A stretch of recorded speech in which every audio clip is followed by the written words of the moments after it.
My name is Joey Murphy, and I am, like I mentioned, a second-year graduate student at UC Santa Cruz, interested in exoplanets. And today, to sort of start off the summer, I'll be doing a quick introduction on two sort of related and essential tools or topics that you should be familiar with because they'll really help you in terms of scientific computing and getting into research. So this might be a bit of a review for some of you, but that's okay. There's always more to learn, always good to hear these things again. And it's going to be lightning fast, and I won't be able to explain everything about these two topics in 15 minutes, but there are plenty of resources on the web, and Google is your friend.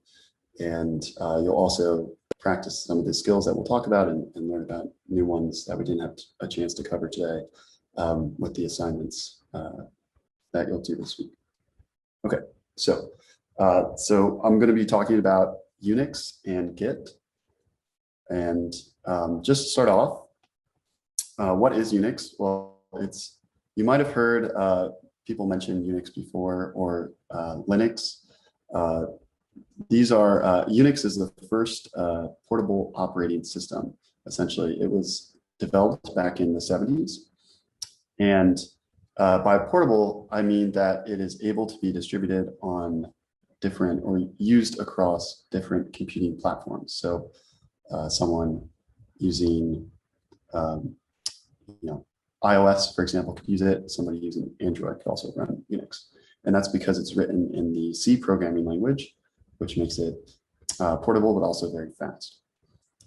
And like I mentioned, there are today many Unix-like alternatives, including Linux. So you might hear people mention some of these names. Basically, Unix is an operating system, and I'll be using Mac OS as sort of an example today because that's what I use. But Unix is an operating system, so it basically facilitates the interaction on your local machine between the software and the hardware. So the way we interact with Unix is via a shell. And so Mac, for example, uses Bash, or other more recent releases of Mac OS use a different shell called Z shell. And there's an application on Mac, for example, called Terminal that provides a command line interface for passing commands to Unix and then getting output from your machine.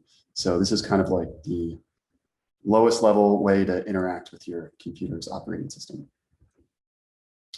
And we'll go through some examples of how to do this in a second. But I could even do this. I wrote these slides up in a Jupyter notebook, which you'll learn about in just a minute. But I can even do this in these Jupyter notebook cells by invoking this bash magic command.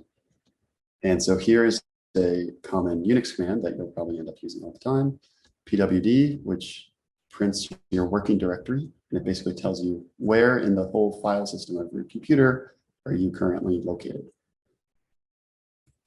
Similarly, there's a command ls that you'll use all the time, which lists the contents of your current working directory. So it lists, here I have some subdirectory called images, and then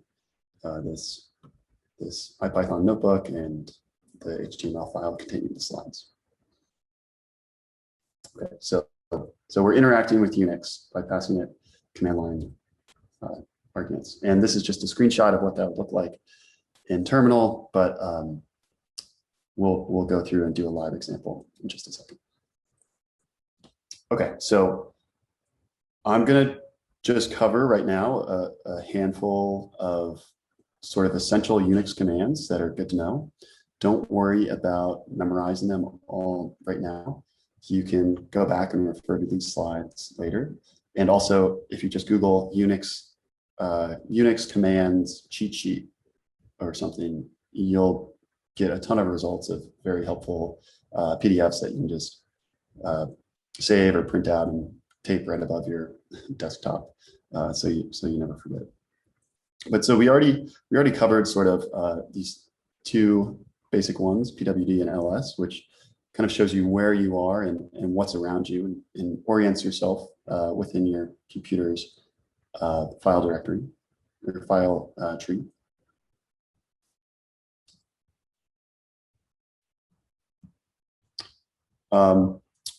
Other useful commands include the manual command. So man will tell you, it'll give you useful information on if you have questions about how a command works. So if you want to understand some of the different options you can pass to ls, for example, you can do man ls, and then it'll give you a useful documentation page with examples of how to use that command. And then now that we've found out where we are in our computer's file system, you can use the cd command, change directory, to move around within that system. So for example, if we had some subdirectory called data, and we wanted to go in there and look around at all the data files we collected on our most recent observing run, we would change directory cd into data. Okay. With Unix, you can interact with and move around files. So this is sort of like if you use a Mac, just like the Finder application, except that you're doing it all from the command line. So you're not doing it with a graphical user interface. You're just using it, making all of these changes and making these commands from the command line. But I won't just read the words off the page here, but I will note that because you're working a little more closely to the operating system than through an application like Finder, for example, on Mac, if you delete something, it's a lot harder to, in many cases, you can't recover what you deleted. Unlike in Finder, where if you put something in the trash, you can go back and grab it. So just be careful. And then you can use Unix commands to do more complicated things like search for substrings in different files.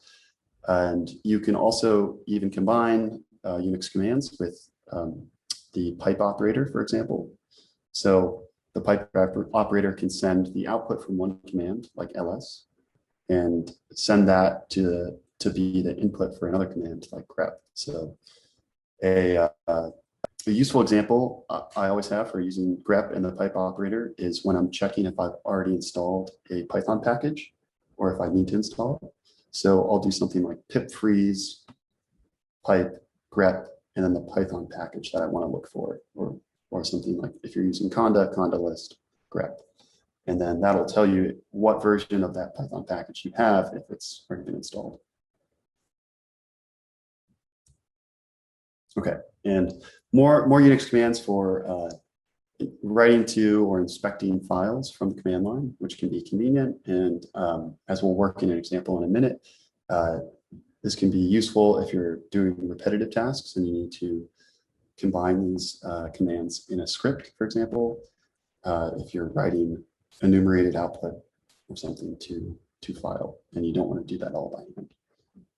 So, okay, like I said, I'm just going to breeze through all of these real quick, and you can go back and refer to the slides afterwards, but let's just see some of these commands in action. So I have this little exercise for myself that you can all follow along with. And so our objective here is to just create some new directory named foo_dir.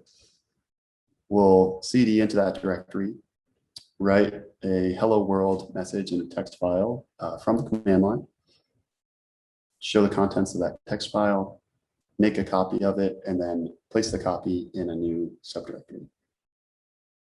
Okay, so a couple different steps there, but let's see if we can do it, what it looks like in Unix. Okay, so here we go. First thing I'm gonna do, I always kind of try to orient myself here. I'm just gonna print my working directory to see where I'm at. Okay, this is the path of my current working directory, and that looks good to me.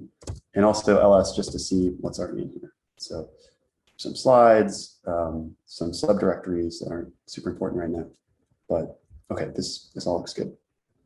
So the first thing to do is to create a new directory named foo_dir. So I'm going to do make dir footer.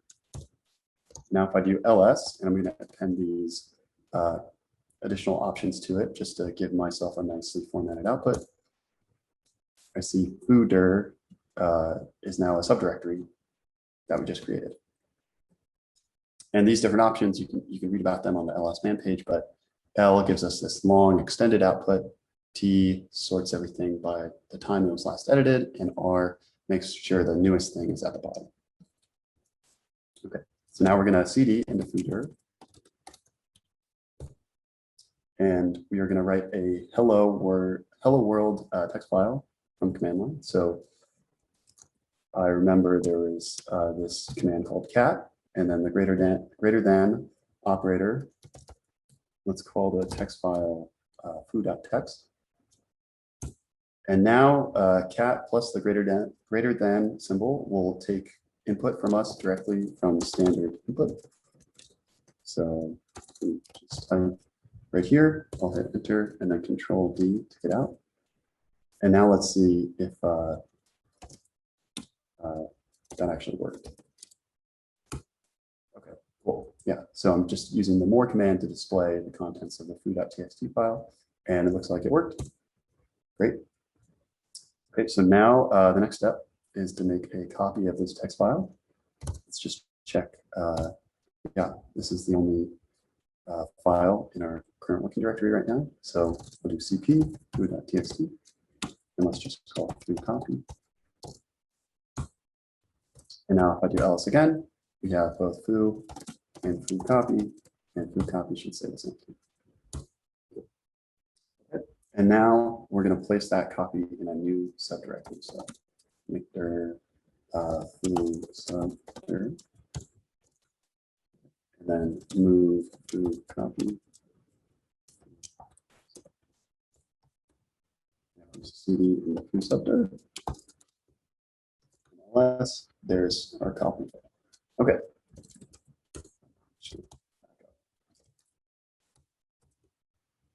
Cool. Okay.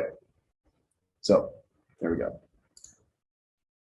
So just some an example of working with some Unix commands there. Okay. So I mentioned this previously, but one benefit of knowing how to interact with Unix via the command line, one of the main benefits is that you can write these things called shell scripts to sort of combine all these commands together, and these can automate repetitive tasks. Sort of like, you know, if you have to write text to a file that's enumerated. So the syntax for this shell script, in this case it's a bash script because I'm working in the bash shell, is slightly different than what you'd see for Python. So this for loop looks a little weird, but we can write something like this. So let's write this real quick. Let's put this up. I'm going to open up this text editor, and let's call it foo script.sh.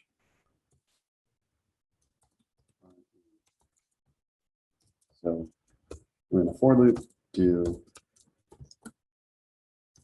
and now I'll let you on your own try to think about what this script will output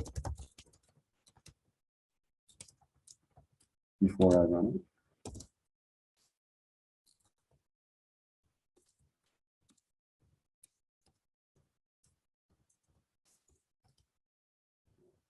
Save that and exit text editor. And now I actually have to make, for the shell script, I have to make it executable. So I'm just going to do this command chmod, and I'll let you Google that one on your own. All right, and now foo script is executable. You can see these this kind of code here has changed. These X's tell us that the script is executable. I'll use / to run it, and let's see what happens. Okay, we got all these txt files. Let's see. Okay, cool. That looks. Okay, so those are some basic Unix commands and some very basic shell scripting for you.